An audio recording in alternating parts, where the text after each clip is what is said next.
বন্যপ্রাণ সুরক্ষা আইন অনুযায়ী পশ্চিমবঙ্গের বাঁকুড়ায় পুড়িয়ে ফেলা হলো হাতির দাঁত।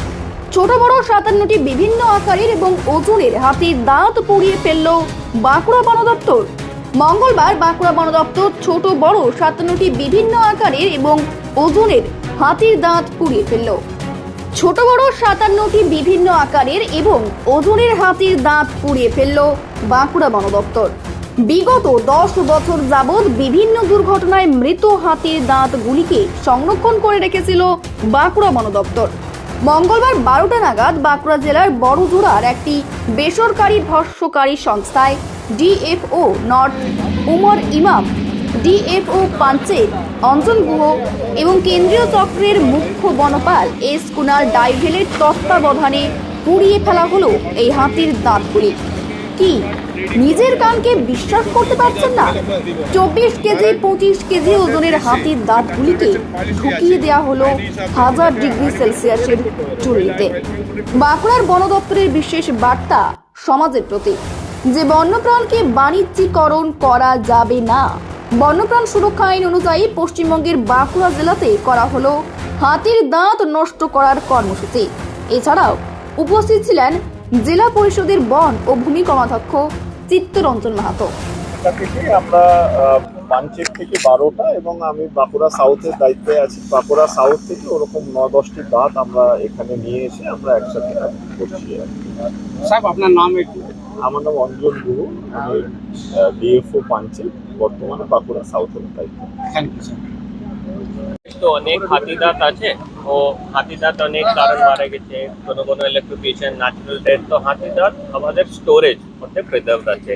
এবছর ওয়াইল্ড লাইফ যে আইন আছে ওখানে একটা অ্যামেন্ডমেন্ট হয়েছিল। অ্যামেন্ডমেন্ট মধ্যে CWLW यानी PCCA ওয়াইল্ড লাইফ কে একটা পাওয়ার দেওয়া আছে যে উনি যে আইভরি হাতিদাঁত ডিস্ট্রাকশন অ্যালাউ করতে পারবেন। তো ওটাই এখানে একটা পরিকল্পনা হচ্ছে। কতগুলি দাঁত ডিস্ট্রয় করা হবে? এখানে আমাদের মোটামুটি মোর দেন 50 দাঁত আছে হাতিদাঁত। এগুলো তো অনেক মূল্যবান, অনেক দামি, তো এগুলো ডিস্ট্রয় করে দেওয়া হচ্ছে কেন? कारण ये আছে कि আমি চাই না कि কোনো দিন হাতিদাঁতকে কোনো জায়গা उपयोग ব্যবহার করা যায়। मतलब যদি মানুষ मतलब হিউম্যান ডেথ হয়ে যাওয়ার পরে তো আমি মানুষ হিউম্যান বডি পার্টসকে ইউজ করে না, তো ওভাবেই হাতি আছে। আমি চাই না कि হাতি এলিফ্যান্ট পার্টসকে কোনোভাবে ব্যবহার করা যায়। ওটা একটা সিগন্যালিং আছে পোচার জন্য যে হাতিদাঁত ট্রেড আমি কোনোভাবে আইন বেআইনিভাবে আমি প্রমোট করবো না। ওটা কি আপনারা আশঙ্কা করছেন কোনো যে হতে পারে, ব্যবহার হতে পারে?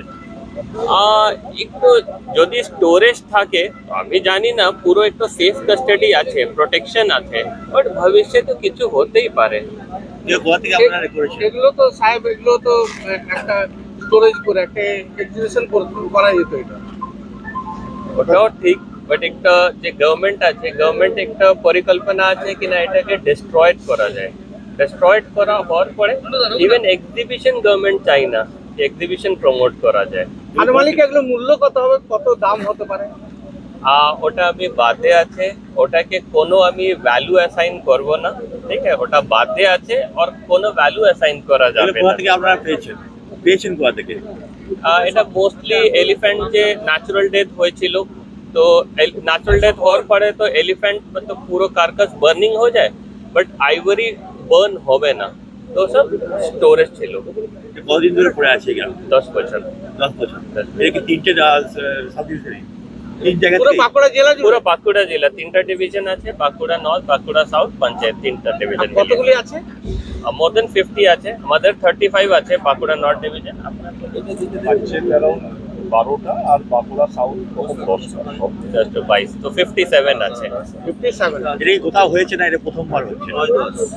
মনে হয় ওয়েস্ট বেঙ্গল তো প্রথমবারই, আর মোস্ট প্রবাবলি আমি জানি না ইন্ডিয়া কোনো জায়গা হয়, মোস্ট প্রবাবলি ফার্স্ট টাইমই হচ্ছে। আপনার নিউ অ্যামেন্ডমেন্ট এটা প্রথম হচ্ছে ইন্ডিয়া।